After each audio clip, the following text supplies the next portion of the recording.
We're gonna talk about earthquakes? No, yeah, I thought you want to talk about baseball. Where are you on the Astros sign stealing scandal and the resulting punishment?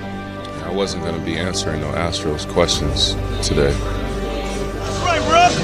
That's right, Rook. Baseball's where I belong. I don't care what field. I love this team. I want to be here forever. I want to be the Padres forever. But baseball is what I always love. Since we're in the moment, is there a more annoying sports phrase than "get in the hole"? Oh, you're saying for this? Oh, I was like, what are you talking about? Oh boy, we made it. It is Friday. Hi everybody, welcome to Marty Time TV. I am Marty Caswell. I'm delighted to be joined by a friend of all Padres fans. That would be Bernie Wilson, formerly of the AP. Now he belongs to the world, but you guys saw that open from with Manny Machado and Jackson Merrill and Michael King. Don't worry, Manny. We are not talking about earthquakes. We're going to be talking about the Padres' uncharted territory, as they look miserable offensively, and they're on a 6-game losing streak. But I want to go ahead and first and foremost introduce Bernie Wilson, first time appearance on Marty Time TV. Thanks for your time today. I appreciate it. Martha, what's going on? Happy to do it. And so one day we will have to do this with beers in hand instead of coffee. But no, it's my pleasure being here. We are brought to you by the all-new Hamul Casino Resort, the Players Place. And yes, it's my fault on the timing. Maybe I was hoping to do this yesterday, but I didn't give anybody an advance notice. But I do have a brilliant idea one day. We will get together, you, some of the famous scribes, some of our favorite local media people with our favorite cocktails, beers in hand, whatnot. And we will talk Padres. We can talk STFC. We can talk anything you guys want when it comes to sports. But for today, man, let's talk about these Padres. Bernie, how long have you covered the Padres? Since opening day of 1991. Holy smokes.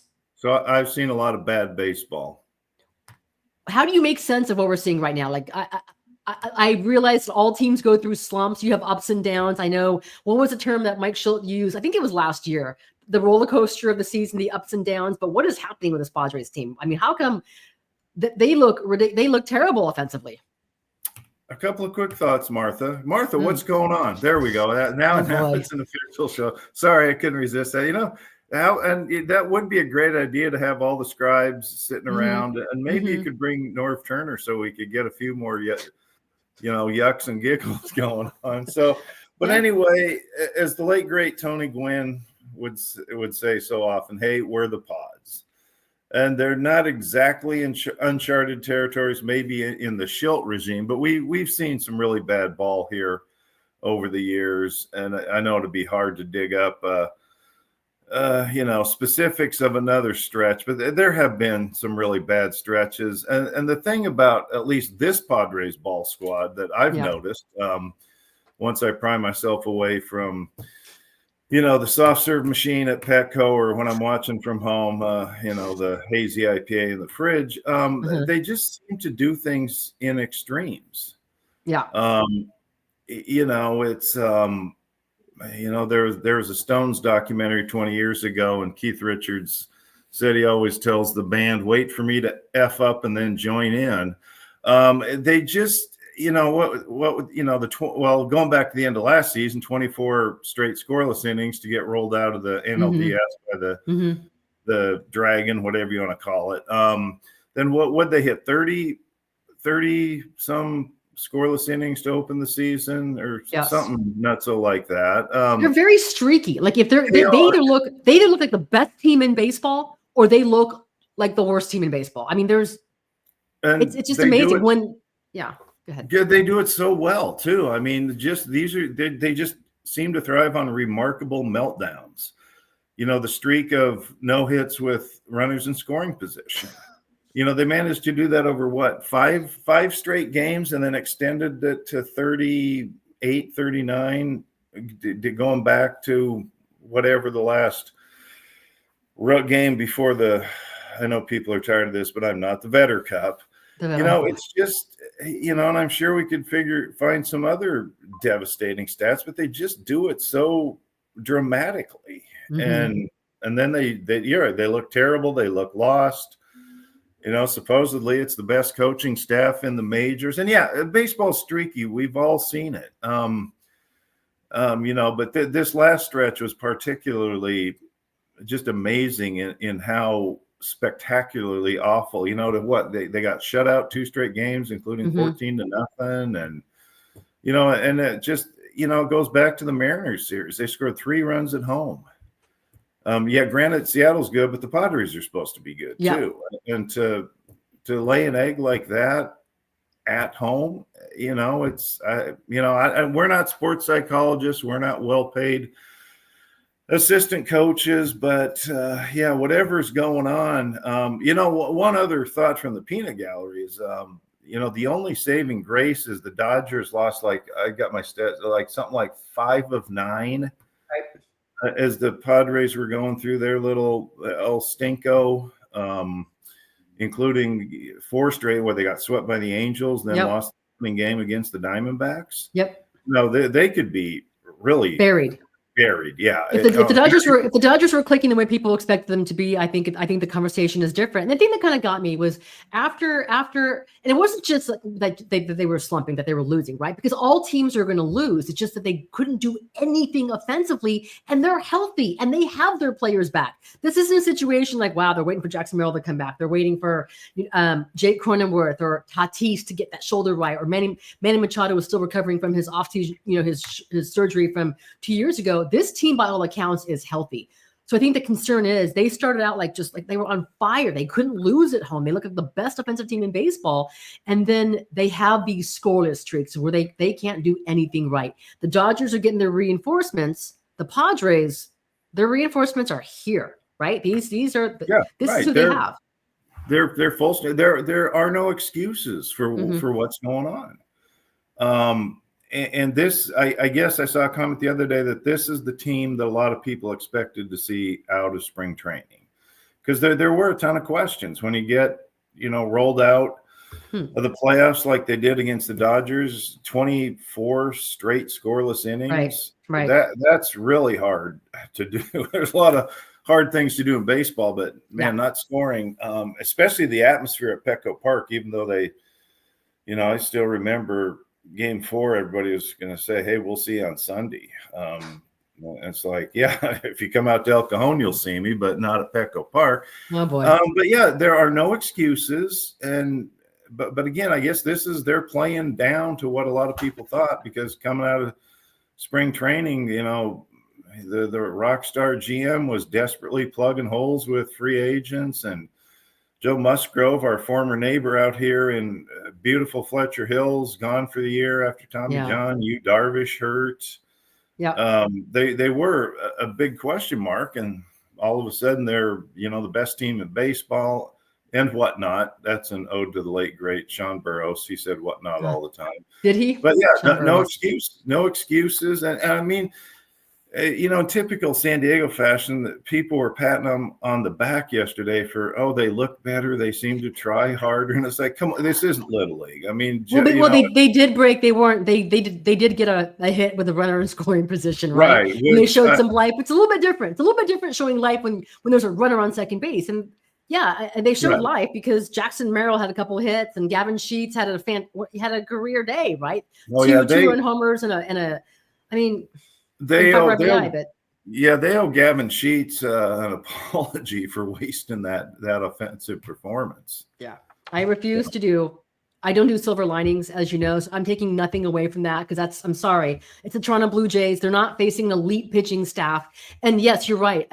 After the previous series against the Mariners, they all talked about, hey man, we faced some great pitching. I get that, but the strength of this Padres team, when you look at the everyday roster, was supposed to be elite offense, elite hitters, and you can only tip your cap so many times. All right, I want to jump into Mike Shildt, because you've dealt with all these different managers, right? And I get that, and I know I'm looking forward to one day talking to Scott Miller, because I know Scott Miller wrote a book about managers, right? And I'm just thinking about how different the managerial style is right now, where when you have these higher paid players and you have less control as a manager than you ever had before.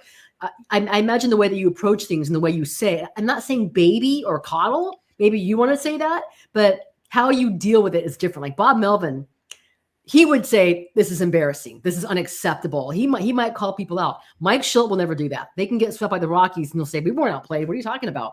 But do you think that Mike Shildt, if you give him a lie detector, is concerned with how the Padres are playing, or is he just he can only do silver linings when it comes to Padres baseball?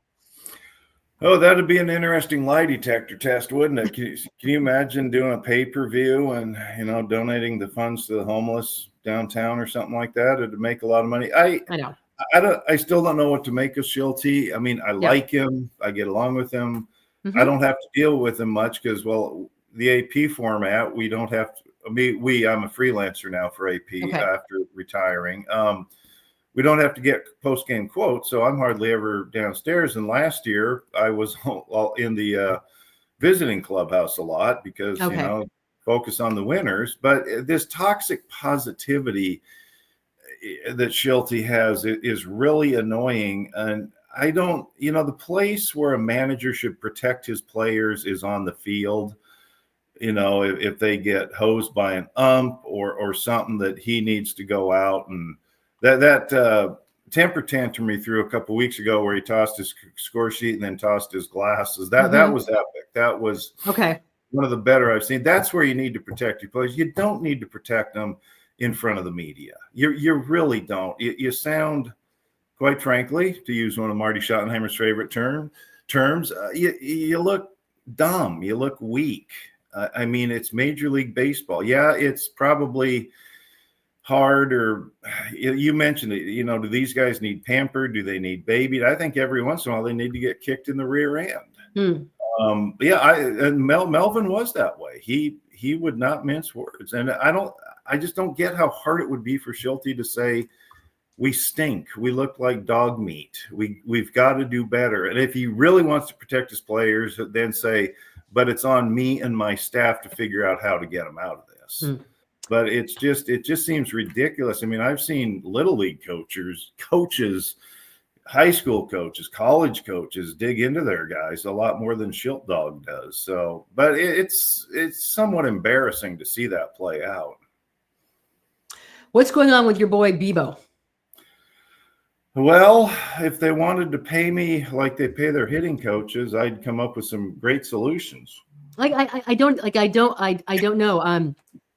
I remember in spring, in Fan Fest, I'm not sure, I can't remember if you were there, Bernie. He said that if my head's in the right place and I'm healthy, I am the best player in baseball. There's no one better. And to start the season, Fernando looked like the best player in baseball. He looked like the player that the Padres gave that gigantic contract to. And then I know after he hit his first walk-off a couple weeks ago, he mentioned in the postgame that, oh boy, don't call me right now. He mentioned in his post game that, he had a conversation with AJ Preller, because we had asked him why the previous night when you hit a homer, did you not celebrate? Did you not do your normal traditional stutter step around third base? And he kind of mentioned, there's things going on, and AJ Preller had reached out to him about, what's going on with him. And he has not looked at like the same player since. What's your sense of him? He's a different dude. Like when something is bothering him, man, it affects his game. He is. And I don't need to know what's going on. I don't need to know if there's a personal thing, but he's just a very, very unique player. You can tell when something is bothering him, and it's glaring because he plays with such joy. Like there's two players like that on that team. There's Tatis and Merrill, who are very unique in how they play. Right. He's definitely unique. He's fun to watch, in my estimation, he's the Reggie Jackson of the team, the straw that stirs the drink. I know everybody points to Machado as El Capitan and whatnot, but Tatis has that flair, that swagger. Yeah, clearly, but he clearly lets things get to him. Whether he's trying too hard to hit home runs or if there is something off the field, who knows? I mean, if whatever's going on is his business, but it's also the team's business, and whether he's trying too hard to hit home runs but there are times when you can see that he's moody. He, his body English isn't really good. He can slump his shoulders after a bad at bat or a fly out or whatever. But again, that's on the team to figure it out help him figure it out. I mean, they got all these people on the staff. They got, 800 assistant hitting coaches. They must have a sports psychologist. They've got analytics guys. But yeah, he's definitely not the Bebo that San Diego has come to know and love. And again, everybody slumps, but with him, it seems different. Maybe, I don't know. It's again, if I were the hitting coach, I would do what they do in travel ball and stand behind the cage. Well, you'd have to stand pretty far back and yell, sit fastball and adjust, meet. It works great in travel ball, believe me. But yeah, again, it's when he slumps of almost anybody, you can tell that there is something going on. So is he the most important player on this team? And I've said all these years, really, and especially recently, that the most important player on the team is Manny Machado, that the Padres go as Manny Machado goes. But perhaps, maybe it is Tatis. I mean, they won without Tatis before, right? When they went to NLCS, he was suspended. Right. He couldn't play. Is Manny Machado right now the most important player on the Padres, or is it Fernando Tatis Jr.? That's a great question. The thing about Machado is, to use a Shilttism that does make sense, he posts up. He does. He plays through anything, and as you well know, he does not like talking about injuries. Nope. And he's had at least 2 seasons where he played all 162. I think Tatis's high was 140 in 2021 or something. But, Tatis has had the injuries, the PED suspension. It might be a tie. I mean, I think Tatis clearly has more flair and swagger. Machado has the baseball IQ. He is solid as a rock. So maybe it's a tie. But when either of them are going bad, it's not good. And for Debo not to do the stutter step, that's clearly a sign that something is off. So. Okay. All right. So one more Padres question before, and I actually want you to talk just briefly about the AP and journalism and the importance of the free press, because I think having that conversation right now is more important than ever. And actually, I want more time for that down the road. But right now, Padres issues fixable or not? What are we talking about a month from now? Are we talking about who the Padres are going to pick up at the deadline, or who the Padres are going to trade at the deadline? Put you in the spot here on May 23rd. It is May 23rd already. Even when I was full-time AP, I never concerned myself with that stuff, because when it happens, it happens. Right. But that doesn't help me. That doesn't help me here on this premise of talking Padres. I need answers. Give me your hot take, Bernie Wilson. Let's go. I saw AJP must have been on the radio or something, because somebody had a snarky comment on Elmo's failing hell site, as I call it, which is actually quite funny these days, especially for journalists. There is some good stuff, because we got to fight back, Martha. That's what we got to do. About Preller saying something, they've got to find solutions either inside the organization or outside the organization. It's like, it's a typical. Wait. I'm glad he didn't say winners find solutions, right? Because that's a Mike Shildt quote. But I think one thing listen, and this is what I would say to him. I completely, if he was on the radio, I missed it. The solution is not from within, because you already cut Yuli Gurriel, right? Everyone's waiting to find out when Jason Hayward's going to get cut. They already sent out Connor Joe to, I'm not even sure, were the Reds, and Jason Hayward taking time bomb. So Oscar Gonzalez in Japan. The solutions are not from within. They're not calling up DeVries to go ahead and save the Padres. So it's clear they have to go outside the organization. The matter is, when do you do it, and what do you have left to give up? And the question is, what is he willing to give up, and what's his budget? What are the the powers that be? What are they going to let him do? Nobody knows really what's going on with the new ownership, the Seidler family, but they have to do something, because if they keep this up and the Dodgers, can fix their things, they always have things, they're going to get buried. The Giants are now ahead of them. They're third place, closer to fourth place. And the funny thing about all these players is, everybody was slamming Yuli Gurriel and then celebrating when he got shoved out the door.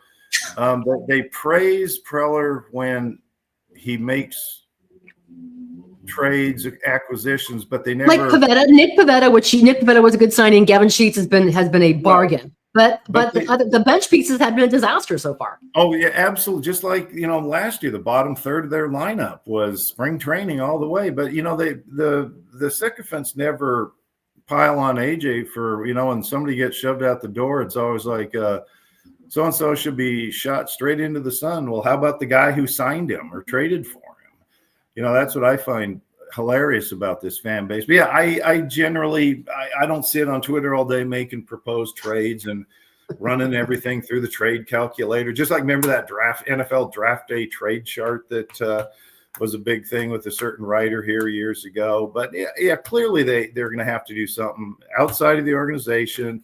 Yeah. And, AJ likes holding up other teams for, maybe he overvalues his guys, which most GMs do. Sure. Yeah, maybe they do have to do something soon. I think they have to do it soon. Sooner than the deadline, because otherwise they may find themselves, between the D-backs and the Rockies. The division's too good. I think you have to be aggressive much sooner rather than later, because the Dodgers, their guys are coming sooner. Very soon. Okay.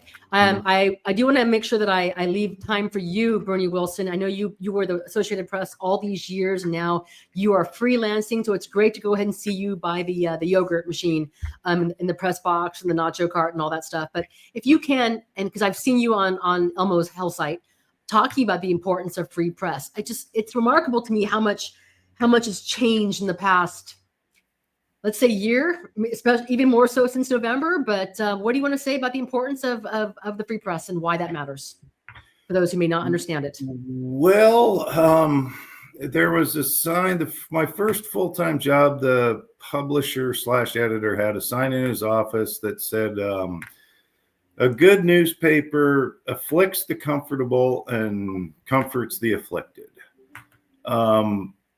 And actually, this goes back to, without getting too deep, and it goes back to 2016. There's no such thing as fake news. I had some clown last season or the season before, he saw my credential. This was downstairs after a Padres game, and I was, the mixture of, there's people coming out of the expensive seats and hangers on and bobos, and some guy said, "Oh, fake news," at a baseball game, because he saw my baseball writer's credential. Now, I'm not going to get in a fight with somebody, although if I do, at least I know all the security guards down there. But, if somebody says that again, I'm going to have some very harsh words, a harshly issued, sternly worded statement that will perhaps include some insults about their mother. But it's ridiculous. It's the assault on the free press is basically people who don't want to be held accountable, don't want to be called out for their lies. Mm-hmm. Sadly, we are under a lot of pressure, but we got to fight back. I was at an AP retirees dinner last night in Pasadena, and somebody said that we have got to keep fighting. I'm very proud of the AP mothership for standing firm on the Gulf of Mexico thing. And yes. I don't want to get too deep, but the morons who didn't read the entire reason why are morons. It's the Gulf of Mexico borders on more than the United States. AP is an international agency. And so, it remains the Gulf of Mexico. However, in any mention of the Gulf of Mexico, the AP then follows up with a sentence explaining that, according to an Trump via executive order renamed it the Gulf of America. So it's there. It's just that AP still calls it the Gulf of America, and everybody, of course, loses their mind about it. Now, Mount Denali/McKinley, the AP changed its style because it's within the United States. But the Gulf of Mexico is not wholly within the United States, and the AP is a global agency. In fact, it's the world's oldest and largest news gathering organization. It's been around since the Civil War, somewhere around there. Hey, here's a fun fact. AP had a correspondent who died at the Battle of Little Bighorn. Wow. Custer got a lot of men killed, including an AP correspondent. So that's how long the AP is around. But the bottom line is, it's getting tiring hearing this nonsense about your fake news, you're this, you're that. But we got to fight back, and I think fight back harder. So it's but yeah, it's just ridiculous. But they're not going to get rid of us. I mean, the media corps shrinks It does. With newspapers closing, outlets closing, but got to fight back. And if somebody wants to have a reasonable conversation with us, fine, do that instead of just this nonsensical fake news like the AP's policy. If we make a mistake, I still talk like I'm fully employed, but sure. It's philosophy. If we make a mistake, we will fix it. Yeah. Factual mistakes, everybody makes them. We fix them right away. The Chargers, I shouldn't use that word, the team that used to be here, Jay Paris and I were on the outs with the regime that ran that team. I'm shocked to hear this. Everybody should be. The funny thing is we still have as many Super Bowl rings as they do, but they always complained about the tone of my articles. And it's like, you guys stink. What am I supposed to write? And it's, so again, it's generally, to boil it all down, whenever you're accused of fake news, it's usually by somebody who doesn't want to be held accountable, who doesn't want their lies exposed. There seems to be a lot of that going around these days. Someone who doesn't read.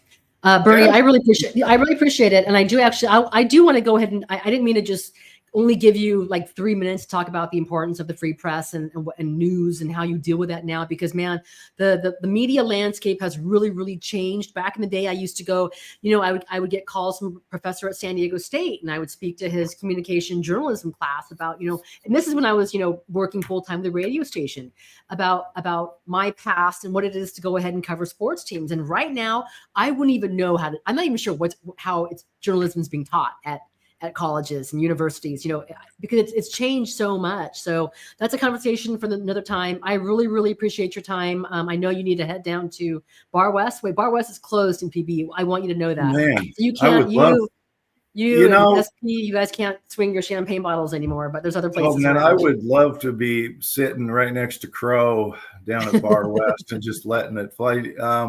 And I'd be okay with the cheap champagne. He could have the Moet or whatever the rich guys drink. But I'm glad to be here. We should do the round table with beers in hand. All the great places in PB. Just try to find us parking. That's my own. We take a scooter. We'll take a scooter out there, Bernie. Okay. All right, my friend. Okay, the leaf blowers have arrived outside my apartment, so I think it's a good time to go ahead and wrap this up. I appreciate it. Have a great time in East County with your barbecue, with your beers, with your cat. I did not know you were such a cat guy until I started creeping on your Instagram. But man, you're a huge cat dude. That shocks me. You know what? The cat is not only a big mental health relief. Gotta have it. I've come to the point where my wife and I would rather deal with our cat than about 99.9999% of all humanity. Oh boy! So you made the cut, but we're total cat people. So thank you. Listen, I appreciate it. Have a great weekend. My best to your wife, to the kids, to the cat, and I'll see you one of these days at Petco Park. Maybe the Padres will win by that point. All right, my friend. All right, sounds good. Thanks, Take care. Marty. Okay, bye. That's you're talking way too much, bro. I try to keep it simple. If I do that, buddy, I'll be going to slump real quick. Just keep it simple. See ball, hit ball, man. That's as easy as you can make it.